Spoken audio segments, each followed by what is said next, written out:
For some reason on my computer, it's showing up that we aren't live, but on my phone, it says that we are. So I'll take the phone's word for it. And I know because I've seen people pop up in the chat that we are. So great to see everybody. Technology giveth, technology taketh away. But on that note, we welcome you to episode 273 of the Mike the New Haven podcast. If you haven't checked out the previous episode, that was a very interesting volume 33 of the E-Men inside the NYPD's emergency service unit. And that featured Detective Mike Core, who did 12 of his 20 years in the NYPD in ESU and was a huge part of the reason the New York Task Force for FEMA, Task Force 1, comprised of both FDNY rescue firefighters and NYPD emergency service officers, was able to get started. They went to Hurricane Hugo in 1989, also, of course, Oklahoma City in 1995, and the Dominican Republic in 1998. A lot of different deployments. Atlanta, too, in 1996.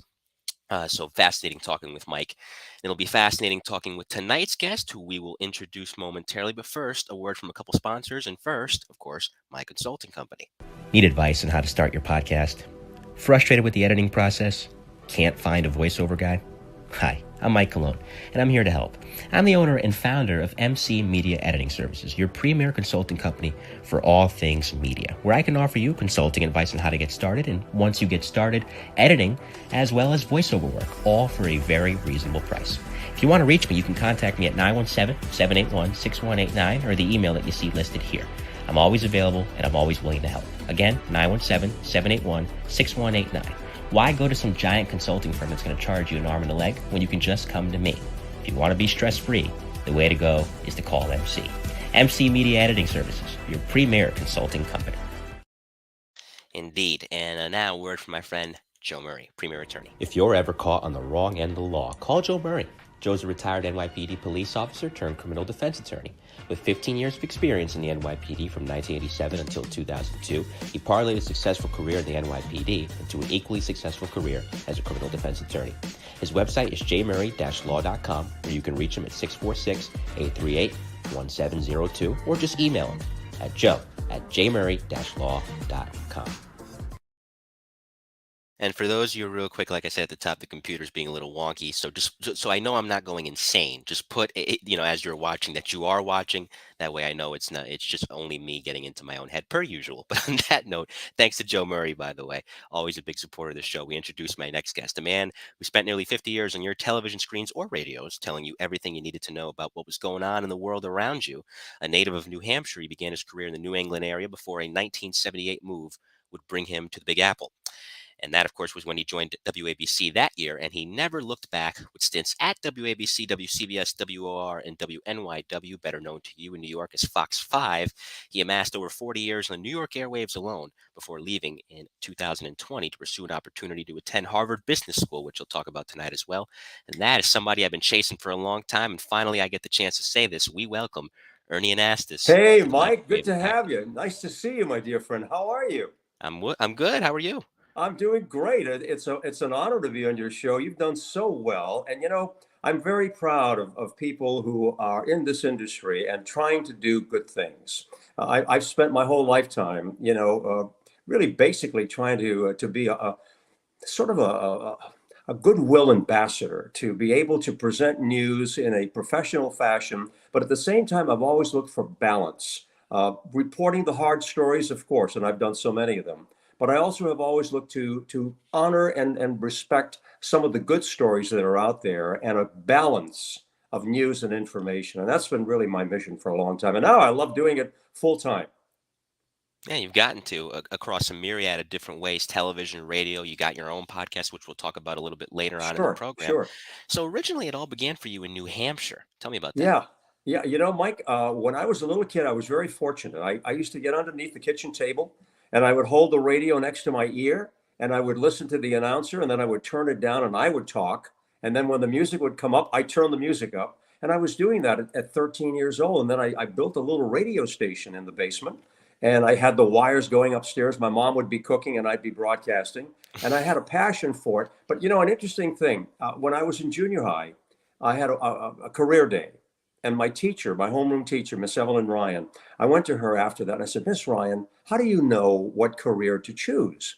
And she looked at me, and she used to call me Ernest. She said, Ernest, whatever you enjoy doing will be the avenue to your success.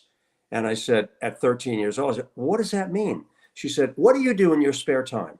I said, I have a little radio station in my basement and I play like I'm an announcer. She said, that's your love, that's your passion. Follow that. And I've used that so many times. I've written a couple of books, and the last book I did was for young readers, Ernie and the Big News, The Adventures of a TV Reporter. And I've gone out to so many schools in the New York area, 400 or 500 kids at one time in a large auditorium. And I tell them that story and I get them so psyched up. And I say, what do you like to do in your spare time? And they explode. They start talking about, a hobby they may have, an interest in sports, something that they're doing that really is interesting to them. And then they start talking about careers. And I love doing that. But that's how I got started. And the rest is history. I went off to Northeastern University and graduated. And from there, I decided I was going to be continuing my broadcasting career and landed my first job as a young person in television at CBS in New York. And I was about 20 years old, just out of school, and went to work for a wonderful organization. I was working with Walter Cronkite, who later became a mentor when I was working at CBS. He became a very dear friend of mine, paid me a terrific tribute once. But I remember so many wonderful things of learning the basics of television news. Let me tell you a quick story. I know you're going to say, Ernie, stop talking. I want to get a question. This is your story. You tell it as you see fit.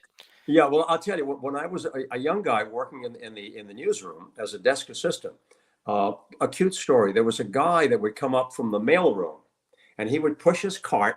And as he was pushing his cart, he was humming along and he was singing. And we were all thinking about our careers. What are we going to be when we really grow up? And I wanted to be an anchor. I wanted to be a reporter. And this guy kept singing a little song here and there. And I said, you've got to follow your career. You've got to follow that passion. And he did. And it turned out to be Barry Manilow. How do you like that story?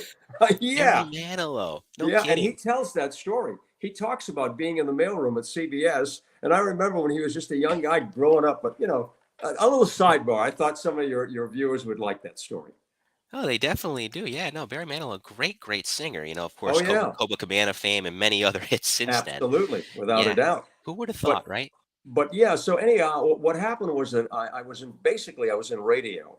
So I ended up going to WRKO in Boston. I did the morning news on WRKO, and they had an FM station, WROR, as well. Then I went out to Chicago. They sent me out to Chicago. I was a news director. I was on the air radio, but I loved television.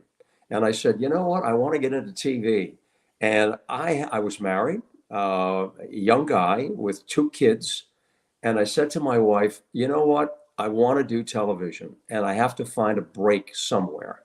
And I applied to a lot of TV stations while I was in radio. And it was hard to get a job, Mike, because they kept saying, well, you know what? You're really in radio news and not television news. And I said, somebody's got to give me a break. So you know what I did? I get in my car with my kids, my wife, and I drove back to New Hampshire and I parked myself at home where my parents were. And I get in the car, and every day I drove up Maine, New Hampshire, Vermont, Massachusetts, Connecticut, all the way down to Rhode Island, and went to talk to people at television stations.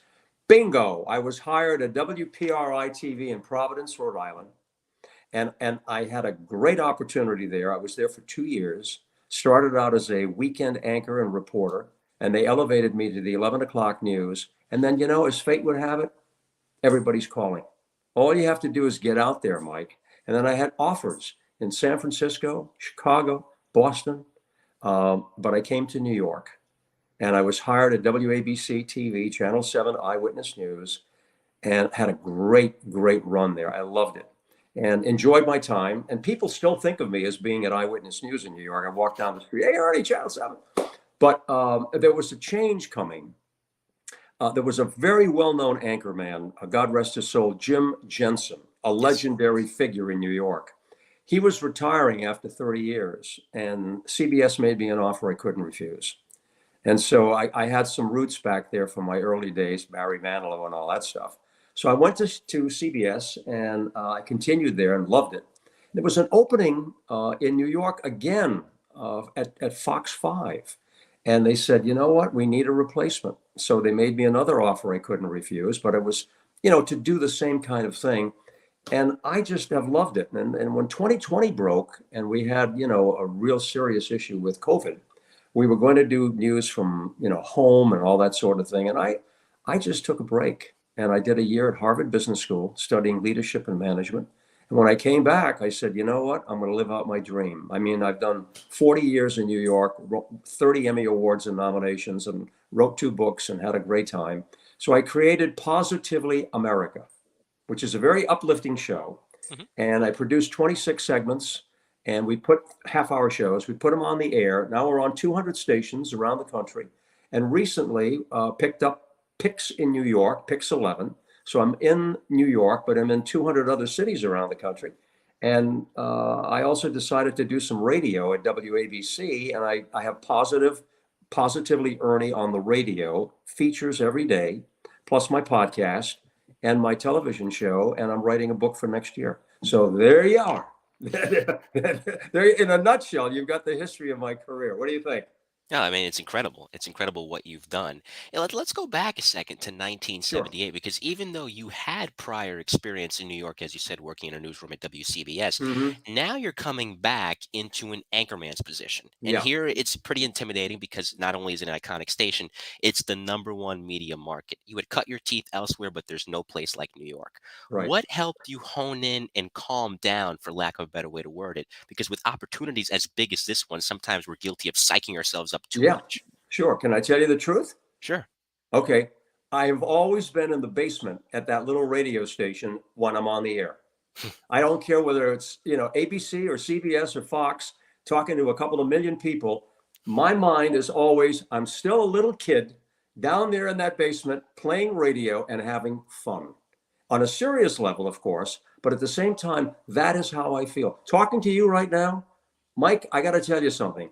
I'm like 17 years old, 16 years old back at the radio station. That's how I feel. I really haven't grown up, so to speak. I've had a lot of amazing experiences, a tremendous experience, some very serious, hard stories that I've covered. But deep down in my heart, I feel like this is a God-given mission. This is my role in life, and that's what I'm going to do. And that's what keeps me young, youthful, and experienced, and alive in terms of what I'm doing. That's what I love. Of course. And it Yeah. shows. The passion is still Thank you. evident all these years later. Tell me Yeah. about, just to stay on your WABC years for a Sure. moment, getting there in 78, 79, 80, those first couple years there, either from a serious standpoint or from a lighthearted standpoint. What are the stories that you most remember sticking out during that early portion of your ABC run?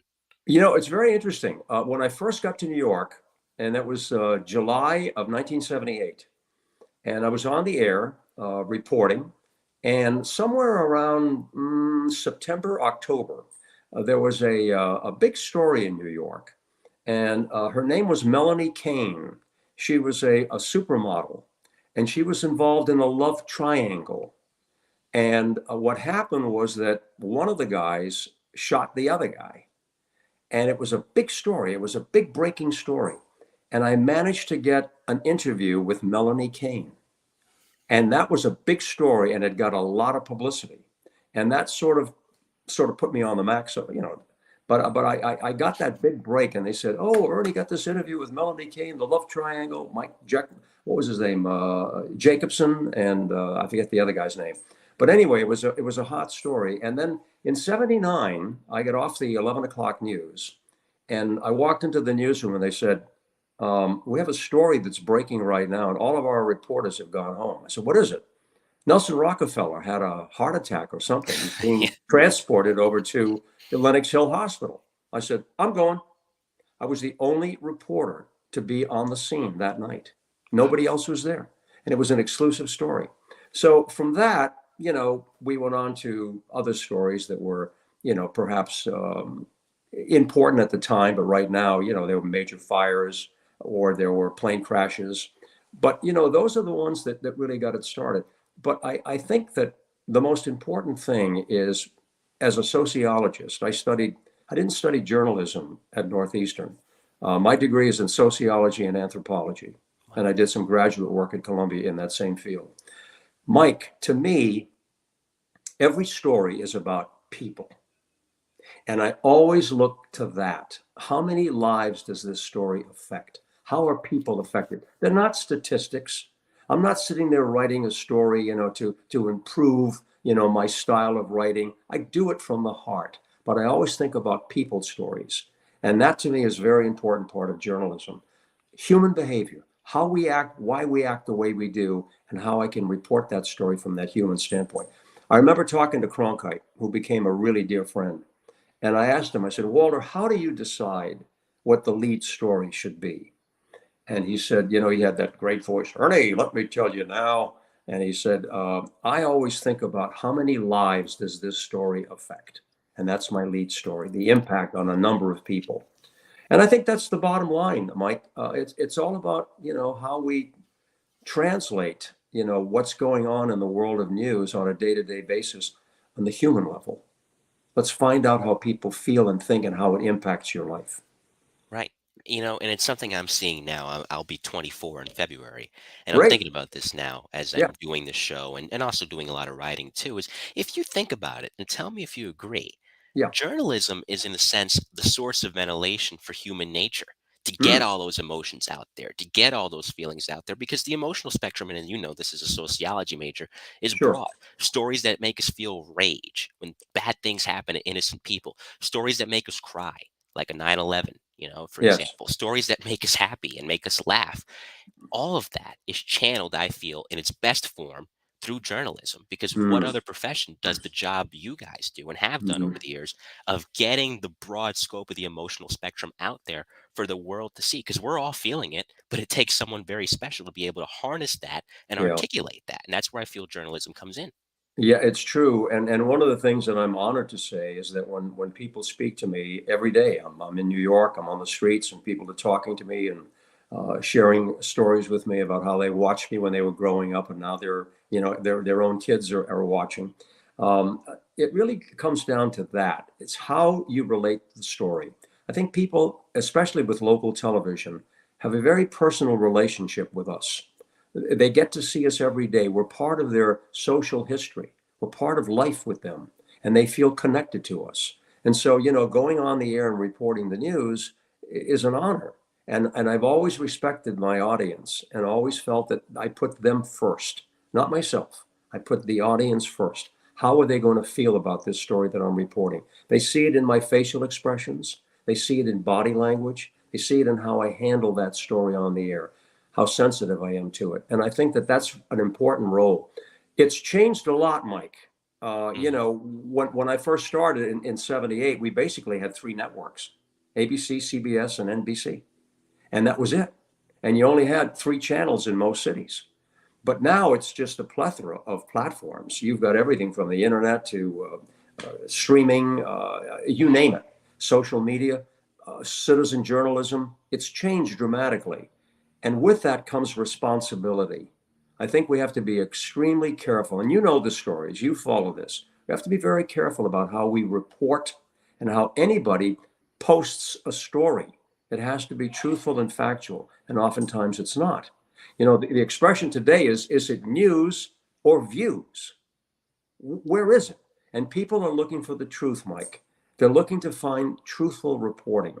And I feel very strong about that. I think that we need to make sure that we follow some standards and practices, and that we have to be responsible to our viewers, to our listeners, and to our readers. I take that very seriously. There was something John Miller told me a couple years ago, back when Sure, he was working at Fox 5 himself, before he broke to sure. NBC and Great later the guy. NYPD. Yeah, great guy, who's my guest for the 100th episode, where Sure. he said, at Fox 5 in the newsroom, there used to be a sign right when you were entering and right when you were leaving. And it would say, purposefully and intentfully, there's two sides to every story. On both sides of the sign, which one did you get? Mm, And that's another golden rule. And when he mentioned that, that's always stuck with me, because it's yeah, true. Sometimes, again, and context is lost so oftentimes, especially when you go online and you only see 30 seconds of what was a 5-minute incident, sure. or only one highlight, one sentence of what was a Mm-hmm. 30-minute conversation. Mm-hmm. Context is easily lost in that. And that's Right. something that I feel is important to maintain. And it's Yes. important to kind of serve as kind of a rope holding somebody back. Wait a minute. Look at the full picture before you judge. Absolutely. Very important. And dovetailing on that one, I use Cronkite's name a lot because he really was a terrific inspiration to me. He said something once that I always remembered. He said, Ernie, our job is to be a watchdog. We're not an attack dog and we're not a lap dog. We're a watchdog. We bark. We present the information. We want people to respond to what's going on out there. That's our role. The truth, the fairness, and to me, I've always put the word respect. I respect people, and I honor every person. I look at them and I say, we all come from the same source. Let me treat people fairly. To this day, people will say to me, I never have known whether you were a political person, Democrat, Republican, Independent, Libertarian, whatever it was, because I made it my business to go right down that line, right down the middle. Want to hear a funny story? Sure, go ahead. One of the most interesting things that's happened to me when I've gone in to vote, my wife will go in and, she'll go into the booth and vote, and then it's my turn. And I'm in there for a long time. And I remember coming out of the booth once or twice, and someone said to me, boy, you were in there a long time. And I said, yeah, you know why? Because I had to think about all of the issues and all of the people that I've talked to or I've heard about, and I wanted to make the right choice. I didn't pre-plan what I was going to do. And I think that that's an important part of my job as a journalist, to make sure that we're always fair, that we treat everybody fairly. And we've lost a lot of that, Mike. I really get very concerned about the amount of hate and anger and discrimination and injustice that's out there. That really bothers me. And now, particularly with our political divide in our country, I've never seen it like this. And I'm hoping, that we'll find some leadership to be able to bring us back together to where we belong as a nation and as a group of people that deserve, to be living in this country and feeling good about it. And I think we need that sorely. We're talking with Ernie Anastos here in the Mike the New Haven podcast. This is episode 273. I would like to go back to your career for a moment because Sure. it's interesting. After those 11 years, as you said, at WABC in Yeah. 1989, you go to WCBS. Now, you had built up a rhythm at WABC and chemistry with your fellow co-anchors there too. Sure. Now you have to restart that process to where you understand how those anchors at Channel 2 may work, and they may have seen you work and operate at WABC, but to blend you guys together, it's a new thing. So that Hmm. first year at CBS, 89, 90, tell me about, after 11 years at ABC and getting used to that pace, refinding and reimagining that chemistry with your new colleagues at Channel 2. Well, that was fun. That was a challenge, and it really worked well. When they brought me into CBS, they brought me in as the main anchor. I was anchoring the 4, 5, 6, and 11 o'clock newscasts every day. You can imagine that. One time I sat back and I tried to figure out how many broadcasts I have anchored. Over 20,000 broadcasts in New York alone, not to mention other markets. So going to CBS2, I had tremendous support from management that brought me in and the people that were there. Michelle Marsh, Carol Martin, Mr. G, Frank Field. We had a great group of reporters, but they were very supportive. And I'm not saying this to brag, but the station had not won the ratings for, I think, somewhere around 5 years. And I got there first time out and we won. We were number one. And they were very proud of that, took out full page ads, and we continued that for a couple of years. And I enjoyed it immensely. But it was fun to be someone who was going to help to bring the team together. And I think I did that. And I think if you talk to the people that I work with, they'll tell you that I would always think of other people as well. My co-anchors, the reporters, very supportive of them. Team effort. I'm very big on making sure that we all are on the same page. And I love that challenge. And I had a great time. I enjoyed it. And when I moved from there to Fox News, Fox 5 in New York, same thing. I worked with Rosanna Scotto and some great people, Nick Gregory. And again, it was team effort. And they know that this is my mantra. Many times, Mike, I'll tell you this. I always think of these stories as we're talking. Many times we'd be doing a job in the newsroom. It might have been a great story that we worked on together, and we really did a terrific, outstanding job in doing it. And we'd be in the newsroom, we were all happy, and I would stop, and they'll tell you this if you ask them. I would stop and I'd say, hey, remember this. These are the good old days right now. So embrace them. The moment, you and I right now, what we're doing, Mike, these are the good old days. You're going to look back on it someday and say, remember when we did that interview? No, remember it now, Mike. Live in the present. I'm high on that. Live in the present. And don't worry too much.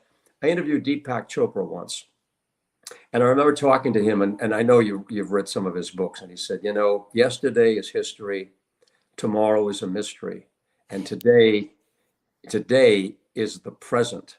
This is a gift. So you live in the present. Think about some of the things you've done and perhaps where you're going, but live in the moment right now and enjoy that. And to me, that's a big part of what we do as, as hosts, as reporters, as anchors. We have the opportunity to embrace whatever is happening right now. Absolutely. And I love Yeah, that. That's a great perspective to have because, we get so caught up in our daily routines, sure. especially for those that have families to look after, children to Yeah, look after, that you forget yeah, that to slow down. And so yeah. oftentimes, Ernie, and you can attest to this, by the time people do slow down and realize it, it's too late. Too late. Yeah. Well, I'm very high on that. People know that I'm a very enthusiastic person. I'm very high on that. Irma Bombeck had a great line, and she said, "When I die and I face my creator, I'm going to say, I have nothing left. I used every talent you gave me." And I think that that's what it's about, living in that spirit on a day to day basis. And I remember several interviews that I've done. Persons, one time I was interviewing somebody from, I think it was Harvard Business School, and she was sitting there talking to me, and she said, people think that if they achieve three things in life, they're going to be happy. Oh, I said, okay, what's number one? She said, well, people think that if they get more. I said, more. Yeah, more of anything more money, more power, more of something that they're looking for. They have to have more of that and they're going to be satisfied. I said, yeah. But she says they're not. I said, okay, what's next? Well, now that they have more, they want to make it better. I want to have a better house, a better car, a better job, better husband, better wife, whatever it is. I'm going to make it all better. And that's going to make me happy now. Not happy. They go on to the third thing. It's a natural evolution. What do they go to? Different. Now I'm going to set myself apart from everybody else. I'm going to be unique. I'm going to have a custom made this, and no one's going to be like me. I am going to be different. So they go through more, better, and different. You probably know people like that have done it. Hmm. But there's one thing, she told me, one thing that changes everything in a person's life. I said, what's that? Purpose. Find a person who has a sense of purpose in their life, obviously a good purpose. It doesn't have to be a lofty thing, it could be anything, but know why you're here. Why are you here on this earth? What are you doing? And that's so important to have a sense of purpose. And I find the happiest people in the world are the ones that have a feeling of why they are committed to whatever it is, why they're passionate about it. I think the word passion is important. Falling back on my Greek heritage, Greek American background, when they had funerals in Greece in 300 BC, they would ask one question at the funeral about the deceased. Did this person have passion? That's what they wanted to know about. And what was that passion? And that, in many ways, encompassed what their life was about. So I share that with you, Mike, and I think you have that, and with people who are watching us right now. Get excited about something. What makes you whistle when you wake up in the morning? What gets you high on life? What makes you feel that you have a gift that you want to share with everybody? Because everybody has one. And that's one of the things I talk to the young kids about when I go out to these schools. What is your passion? What do you love to do? What's going to make you happy so you won't feel like you're working, but you're doing something that you really love? Very important.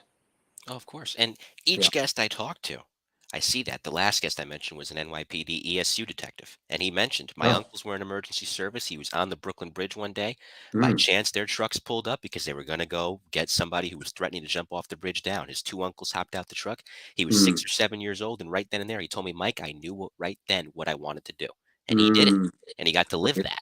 Yeah. So it Yeah. varies. Like you said, as long as you're able to find it, you will be happy. Now, it's interesting you say that because we Sure. see the positive side of the human spectrum. We talked earlier about emotions, and then sometimes we see the negative, and they come out in Mm. these stories. And one story you had at WCBS, I'm not sure if you were anchoring that day, but I'm sure you covered it in the days afterwards, was that first attack on the World Trade Center in 1993, which sent Mm. shockwaves through the city, Powerful. literally Sure. and figuratively. What do you remember, if anything, significant from your time covering that story? Mike, that was the most powerful story that I can recall. And I was on the air covering that story perhaps, 5 hours after the initial strike, because I was watching at home and I saw the first plane, got in my car and started driving into the city, and then got on the air. We were on the air for months at a time. And I remember vividly my feelings. I was reporting news coming in as we were on the air before the two towers collapsed. And I remember feeling that I wish that this story, and I remember it vividly, and I can get emotional about it. I said, I wish this story would stop. I hope this doesn't get worse. Why is this happening? I kept thinking and I kept thinking, who's watching right now? The families, especially when the buildings collapsed, the families that are watching us right now, their loved ones, what are they feeling? And I started to feel that. But I was so busy reporting and reporting and reporting. And I went down to ground zero 2 days after, 2 days after that strike, and I'll never forget it. I mean, just standing there and looking at this massive rubble and what had taken place, it was difficult to really understand it because we had never experienced anything like that ever. I mean, people who were probably part of, World War II and were living in London or somewhere else where buildings were being collapsed. It was a different feeling for me. But I felt all the emotion of the people, and I did interviews with families and hearing their pain and sorrow.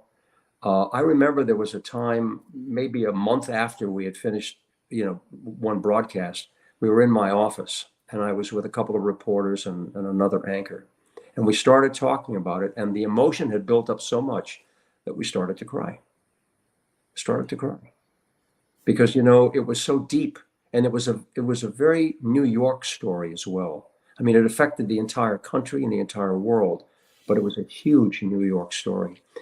And I have something upstairs in my office.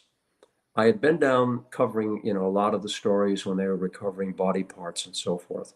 And I got pretty friendly with many of the EMS people, the police officers, the fire department. And one guy came over to me, I won't mention his name.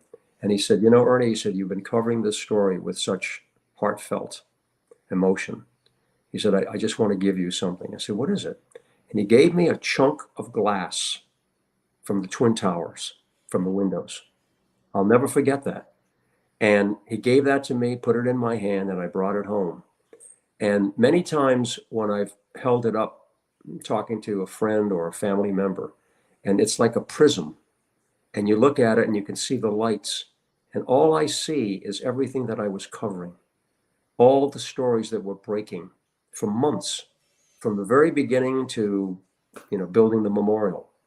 Um, that was a very personal story for me, very deep, very deep. And then, the other one was when John Lennon died. I'll never forget that. I had a friend of mine in New who came to visit New York, and we were walking past the Dakota that night.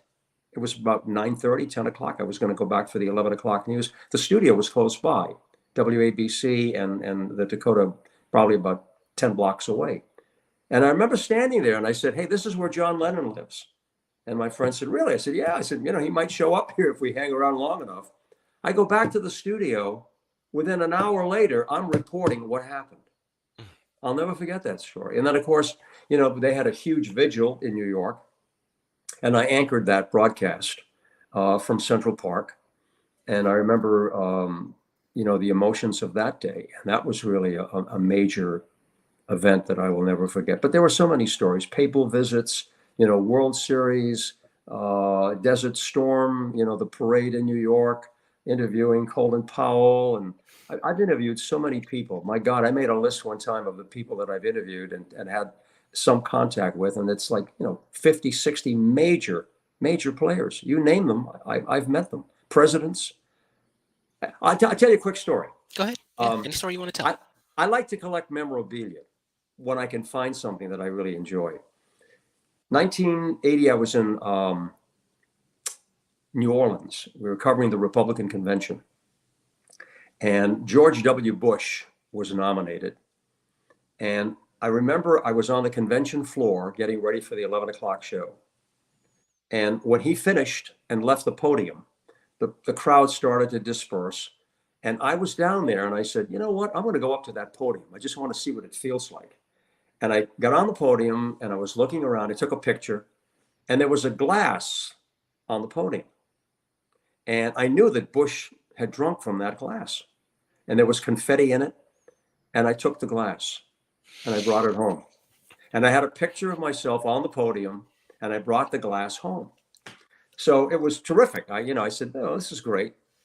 And 16 years later, I take it back, 16 years later, I'm in New York now hosting an event. I was the master of ceremonies and President George W. Bush was the honoree. And I was sitting next to him. And I said to him, let me tell you a story. And I told him what happened.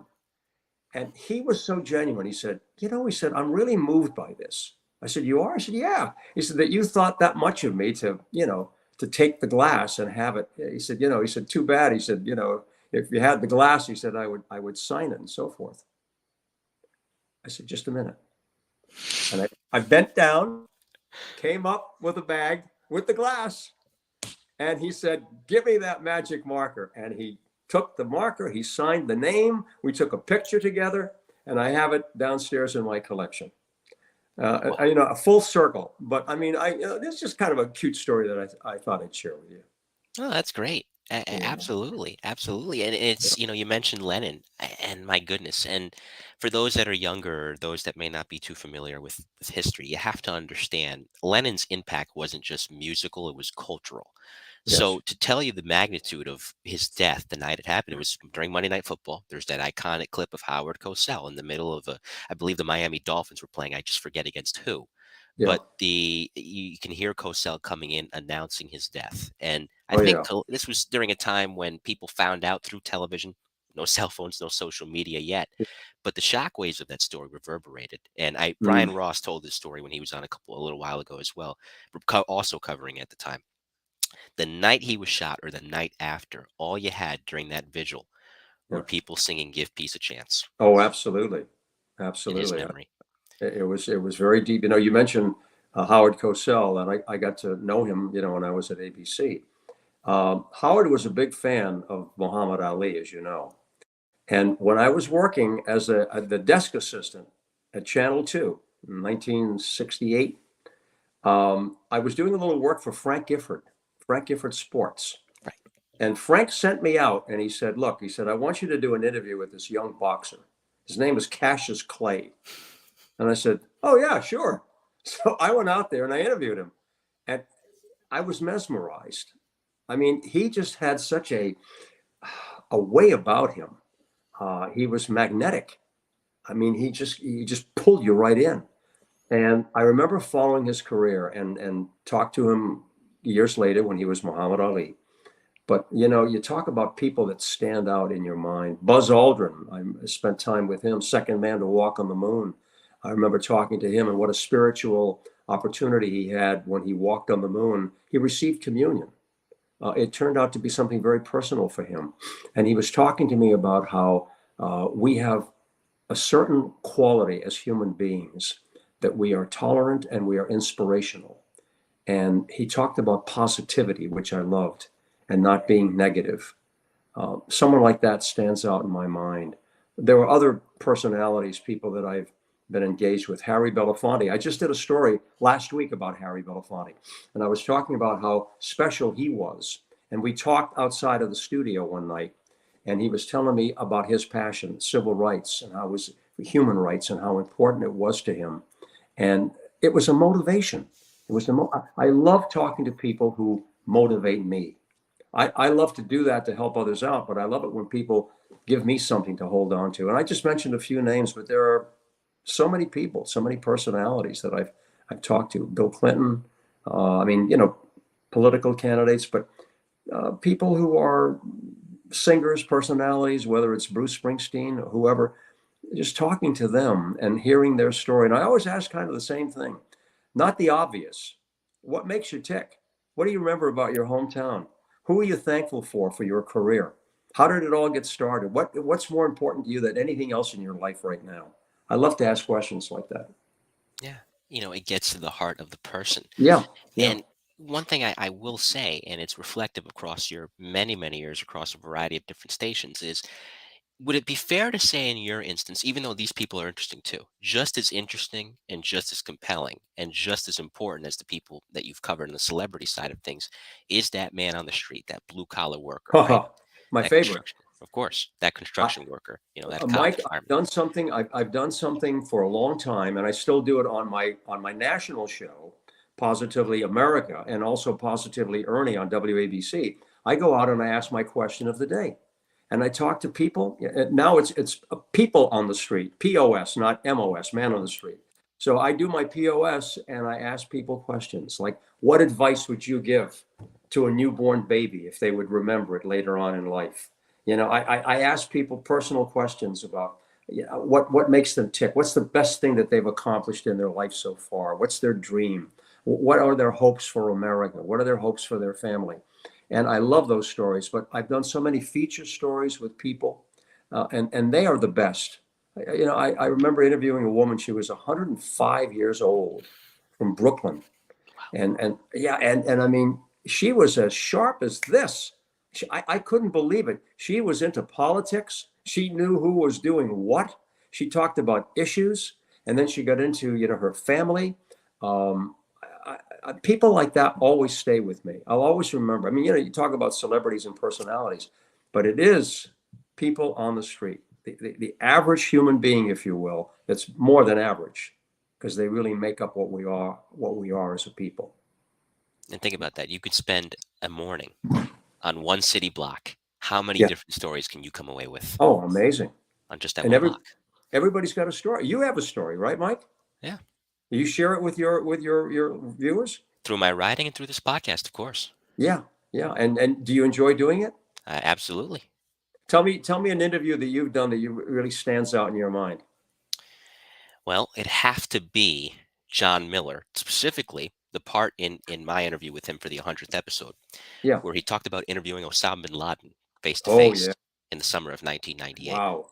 knowing what would come later. Of course, 25 years later, hindsight's 2020. But that part of the interview where I asked him what it was like to sit face to face with the man who had already caused so much damage by that point and would cause more in the future, how he looks Mm. back on it all these years later with what's occurred since.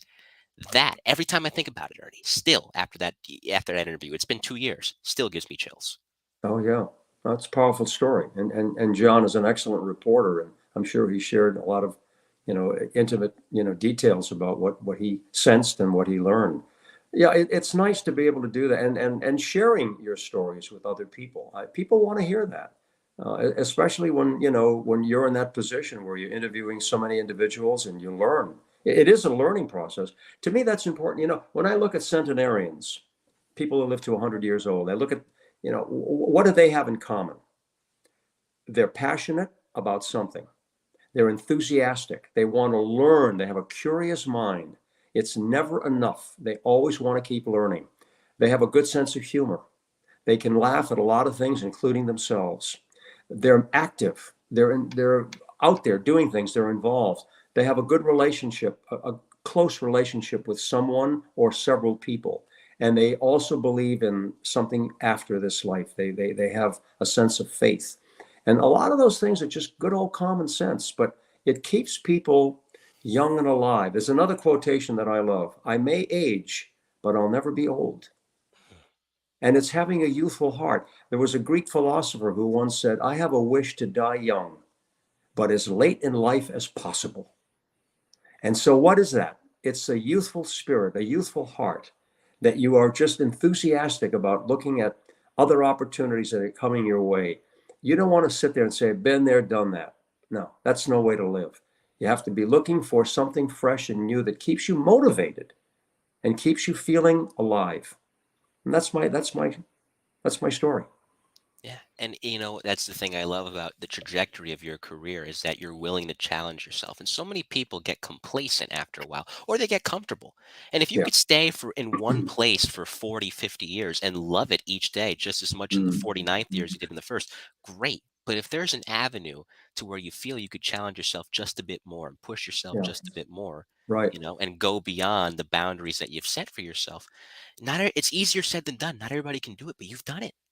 Well, you know what? I've been blessed because I came from a very nice family, and I'm very big on family life. I think that when you're fortunate, and there are so many broken families and families that are facing difficulties, and I feel for them.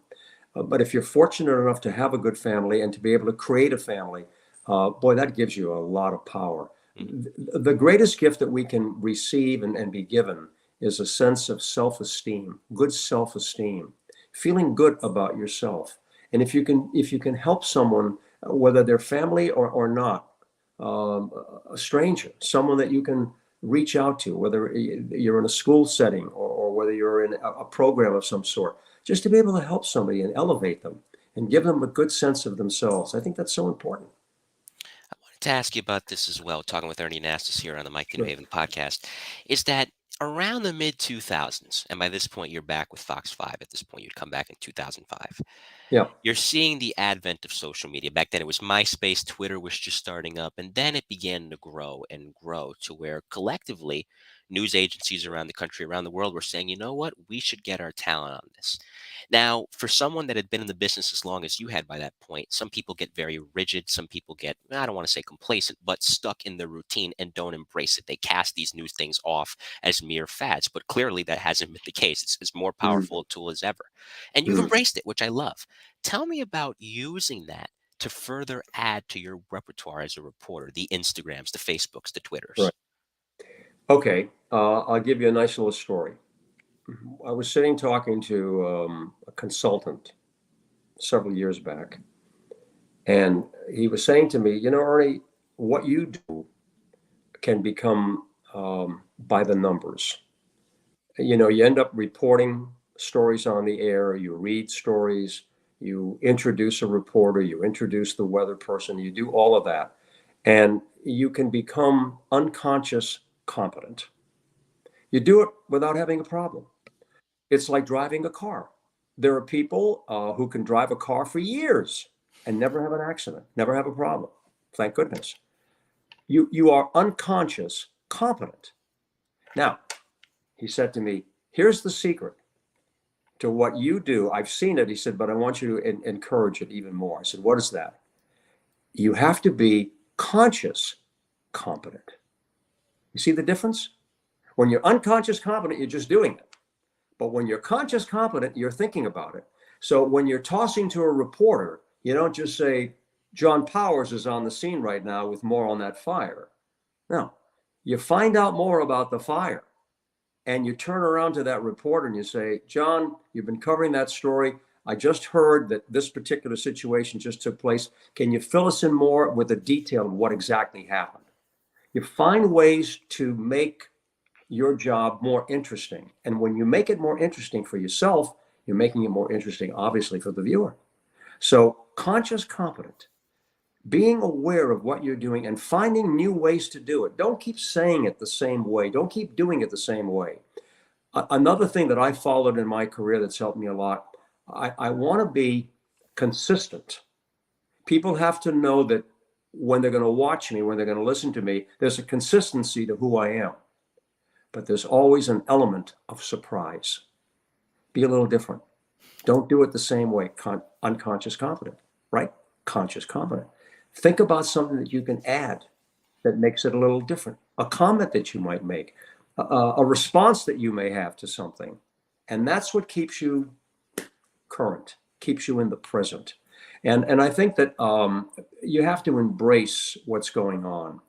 There's nothing wrong with being critical about something and trying to improve it.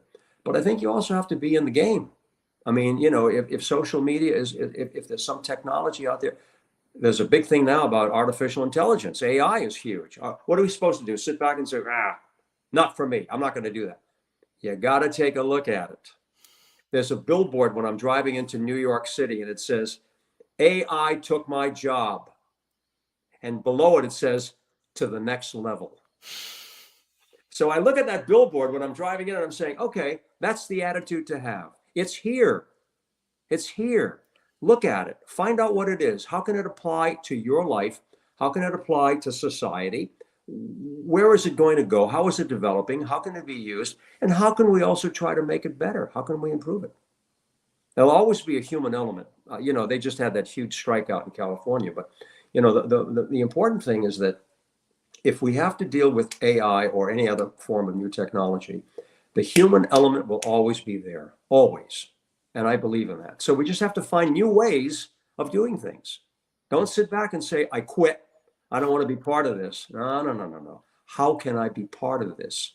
How can I be involved in this? How can I make it better? How can I utilize it in a positive way? I always go back to that word positive because it's a big part of my mind.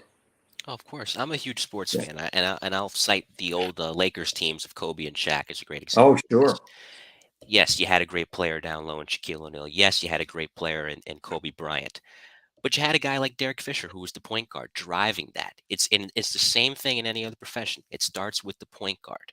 If Sure. you're driving the style of play, if you're catering to the strengths of those around you, all while trying to continuously make yourself better, Mm-hmm. everything else falls into place. And again, Yeah. it's a simple concept that gets Yeah. lost in so many people. It's hard Right. to embrace it because, again, the boundaries get set not by anybody else, so oftentimes by ourselves. That makes it Mm-hmm. harder. It makes it Yeah. harder. Well, I'm sure you do the same thing that I was just talking about. I mean, you're progressive. You end up looking ahead to say, what can I do? How can you make your podcast more interesting? Whether it's bringing in an individual or introducing something else that you can add to it. I don't know whether it's a prop. Sometimes you hold something up and you describe it, or you show a photograph, or you do something. You go out on the street. You bring something back to your podcast and say, "Hey, I was out on the street today," which is part of what I do on my podcast. I will incorporate in an interview a man on the street, a person on the street interview. I just did my podcast last week with Tony Danza. Yes, great I had idea. Tony in the studio. You want to talk about a guy who's alive and well? Man, this guy's on fire, and he's doing a big project. It's called Stars of Tomorrow. He started it 10 years ago, and he helps all these young people to develop their career in performing and acting and singing, dancing, whatever it happens to be. And he's doing a big benefit October 26th at the Pershing Theater on 42nd Street. And there's a guy who really loves what he's doing. I mean, he's had such great success, but now he's helping other people. He's worked with over 5,000 young people in the 10 years. He's gotten them into colleges. He's working on developing their sense of self-esteem. His line is, when you teach a kid to act, you teach him how to act. And I like that line. But you surround yourself. Hey, people are like elevators, Mike. They can take you up or down. Who are you hanging around with?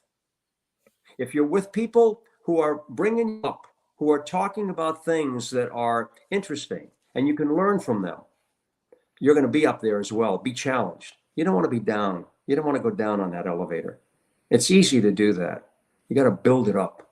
You got to build it up. You have to stay up there, and you sleep better at night too. Hmm. When you work hard, there's an expression that I've heard and I've used it sometimes. When someone says, "How do you feel? Are you tired?" And I say, "Yeah, but it's a good tired." There's a difference. Hmm. A good tired. You feel good about what you did, and you're going to get some rest, and you wake up the next day ready to go. Of course. Yeah. I wanted to ask you about this as well. During your career, you've seen many different talents walk in the door, A different and what? different talents, different people Talents. Yeah. walking through the Sure. door. Sure. Yeah, and I'm sure this is the case, but I wanted to hear it straight from you. When you look back at some of the people you've crossed paths with that you saw just starting out in the business, strictly speaking about news, of course, you mentioned Barry Manilow earlier on the entertainment side, but on the news side of things, who are the ones that you were able to mentor, that you were able to offer some tutelage to, that have taken off now, had great careers in their own right, and make you feel like a proud papa? Well, for example, there was a young reporter at Channel 2, Dick Brennan, Yes. Yep. and he was also at Channel 5, and he was a producer at Channel 4. And I spent some time with Dick, and I encouraged him. And he will say to me, Ernie, I want to thank you so much, for helping me out. Because to this day, I will end up calling him up when I see him on the air. He's anchoring the 6 o'clock news on CBS 2. And I'll just tell him, looking great, smiling, doing the right thing, and being serious when you have to be serious. So Brennan has been, a young guy that I kind of mentored. There are some other reporters that you probably wouldn't know that are working in some other markets. But I've encouraged young people all the time. I think it's important to do that, to be a good role model, and to give them the opportunity to feel that they have a gift and they have to pursue that. And I think that it's part of the responsibility, particularly if you have been fortunate enough to be successful. Do you realize when you talk about success, um, you start thinking about how lucky you are. When I have anchored in New York on 3 flagship stations and having the #1 position, many times I would stop and say, do you realize how many people are out there who are really good at doing the same job, who are really great at it, and they'll never have that opportunity to be in this chair? What is it? Being at the right place at the right time, having the talent, having the ability, fate. I mean, there are many ways that you can look at it, but I've thought about that. Even right now, I'm saying what I'm doing my program syndicate. How many people are capable of doing that and who will not have that opportunity? So, I'm grateful for that. I really am. I'm very grateful for that. But then I also stop and I say, but you know what?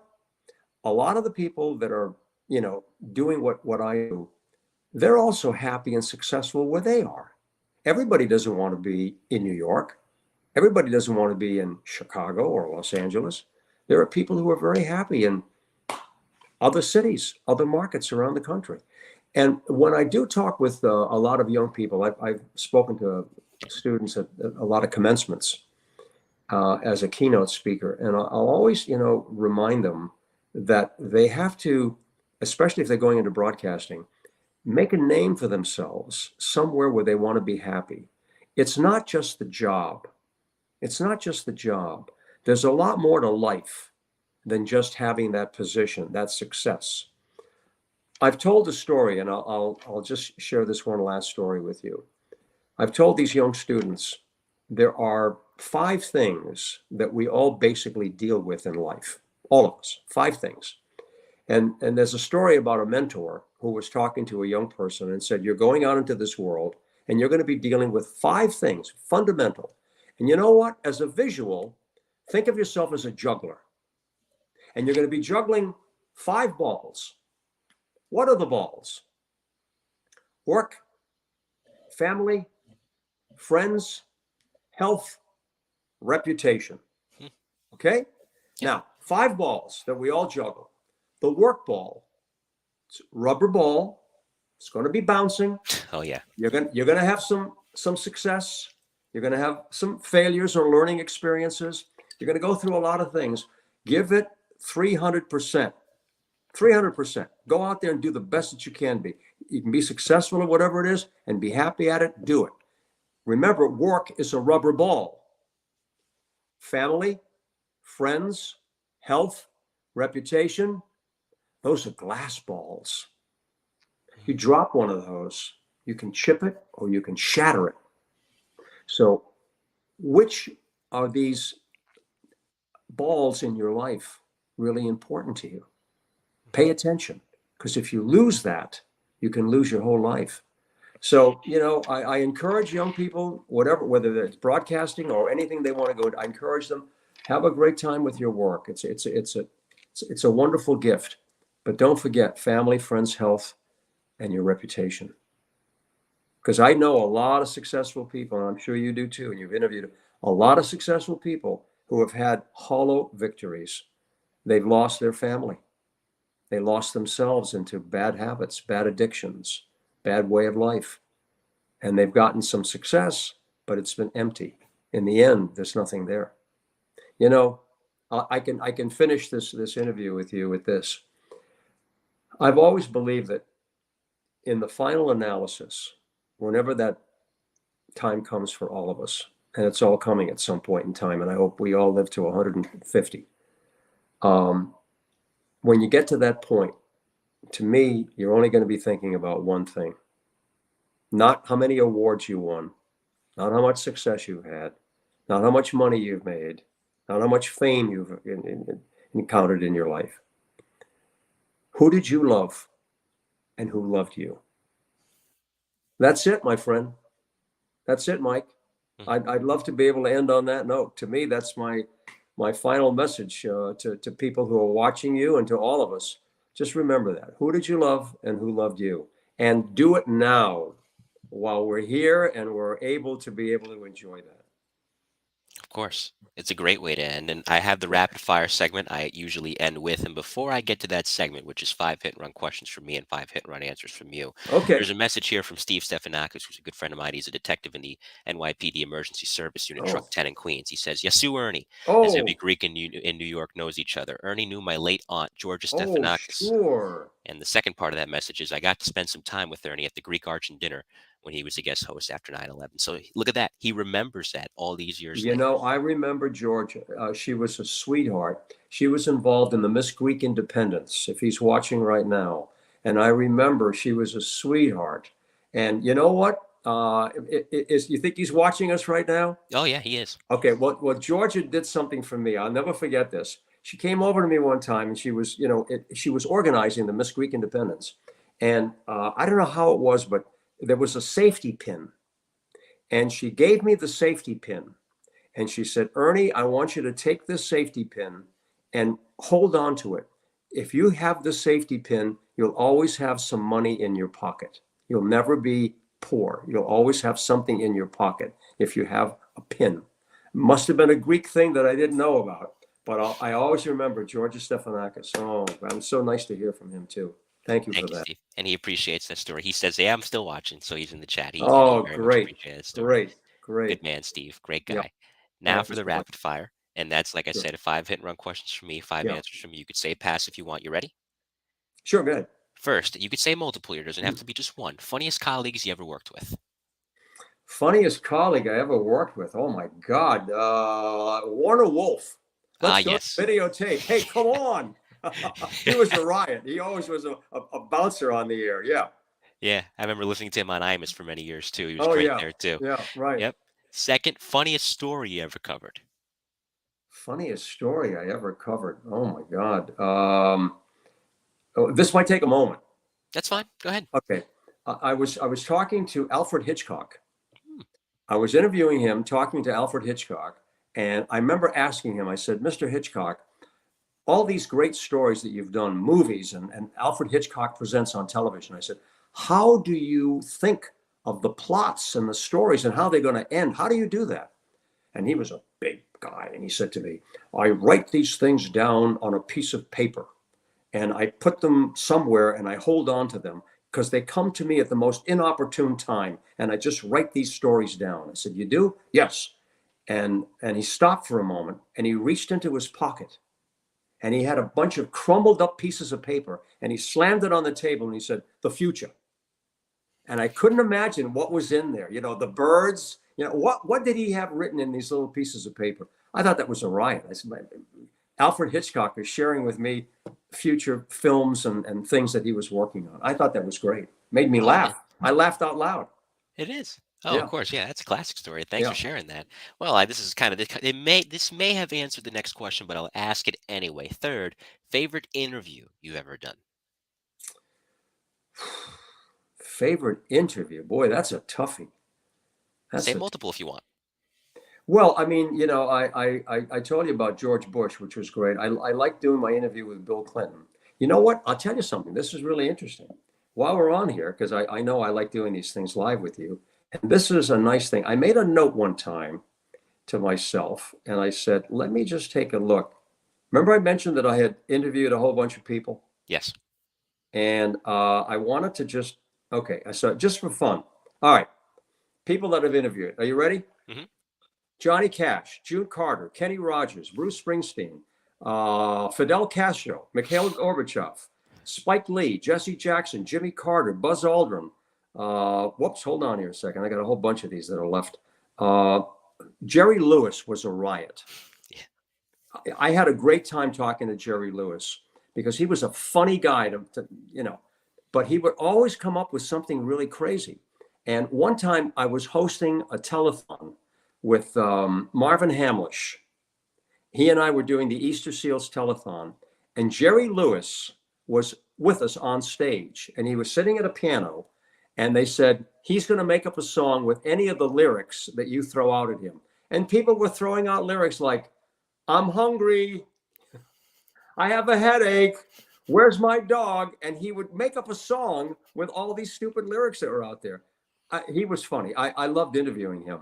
Robert Kennedy Jr. was very good. He wrote the foreword to my book. I wrote a book on teenagers, Twix, Teens Yesterday and Today, the history of teenagers in America. I liked talking to Robert Kennedy. He was fabulous. I met Michael Jackson once. You'd say he really didn't speak too much. He was kind of quiet. But, just interviewing him in a way, because it was kind of an informal thing, just asking him a question or two, like, how do you feel? Just the way he kind of went, yeah, sure. Is that how you feel? That's good. I just found him interesting, the way he spoke. Mario Cuomo, Richard Nixon, Michael Bloomberg, David Letterman, James Brown. I mean, I've done a lot of great interviews, and I always think about these things, and I have a story to tell about each one of them. Jackie Mason was a very funny guy. Hugh Downs was also a terrific interview, and he became a good friend of mine. He had a great line one time. We're having lunch, and he said, Ernie, here's a great line to remember. The day I was born, people were smiling, and I was crying. The day I die, people will be crying, and I'll be smiling. And I always remembered that. Hugh Downs. Great line. Okay. Next question. All right. Fourth, interview you wish you could have done. John F. Kennedy. Good one. I was a pretty young guy when he ran for office, and because I was raised in the New England area, and I wish I had an opportunity to talk to Jack Kennedy. An incredible individual, and now we know so many stories about him. But it's okay. I still would have enjoyed talking to him because I think I would have enjoyed his spirit and his sense of positivity and, the things that he believed in. He talked to us about the Peace Corps and a lot of other things, putting a man on the moon. I just liked his energy, and I wish I had a chance to interview him. That would have been a great interview. Yeah. Fifth and finally, if you can go back in time and give advice to a younger version of yourself, what would the Ernie Anastos of now tell the Ernie Anastos of then? I asked that question on the street. I said, if you had an opportunity to talk to your younger self, what advice would you give? And I would give myself this advice. I would continue to do what I did, but I would be less naive and less trusting of certain individuals.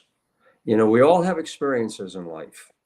And there were people that I had some faith in, and they were disappointing to me. And I don't want to say I blame myself, but because I was naive, I was trusting. And I believed that these people were sincere and honest and honorable. And they turned out not to be. So if I would pass any information along to myself again, or to a younger person, I'd say, you know what? Be wise as a serpent and be gentle as a lamb. Keep the balance. Be trusting, be sincere, but be careful where you go, because many times people are not exactly what they pretend to be, particularly if you get involved in business. You have to be very careful with that. So that's my advice. Excellent. This has been amazing. Stick Thank around. you. We'll say our goodbyes off the air, so don't go just yet. But before I say goodbye to the audience, and thank you guys for tuning in tonight, is there any shout outs to anyone or anything that you would like to give? Me right now? Mhm. I would give a massive shout out. And I would say to anybody, who is watching us, and people who may see this at another time, if it's pre-taped, and anybody who comes in contact with me, I love you for being kind to me and honoring me by watching me and following me all these years. And I hope that people will continue to do that because I really believe in what I'm doing, and I just want to try to make the world a little better than when I came in. Love it. Yeah. Love it, love it, love it. This has been great. Like I said, stick around. We'll say our goodbyes off the air. To everyone who tuned in tonight via YouTube, LinkedIn, and my Twitter profile, much love and much thanks to you guys as well. You know how much I appreciate you guys always coming to support this program, and it means the world to me. Coming up next on the Mike to New Haven podcast, two FDNY shows for the Best of the Bravest, Volume 44, Volumes 45, respectively. Volume 44 will be with a gentleman who was a Connecticut guy for the first 10 years, and then in the year 1990, I should say, went on to the FDNY where he'd served for 31 years, and that is Mr. Tim Klett, originally out of Newington. And then, of course, next Friday, he was the FDNY's Assistant Chief of Operations on September 11th, and later on became its Chief of Department, 38 years in total in the New York City Fire Department. Oh, Pete Hayden will be here for Volume 45 of the Best, the Bravest interviews with the FDNY's elite. In the meantime, on behalf of Ernie Anastos, I am Mike Colón, and we will see you next time. Have a great weekend, everybody. Stay thanks, safe. Mike. Thank you so much.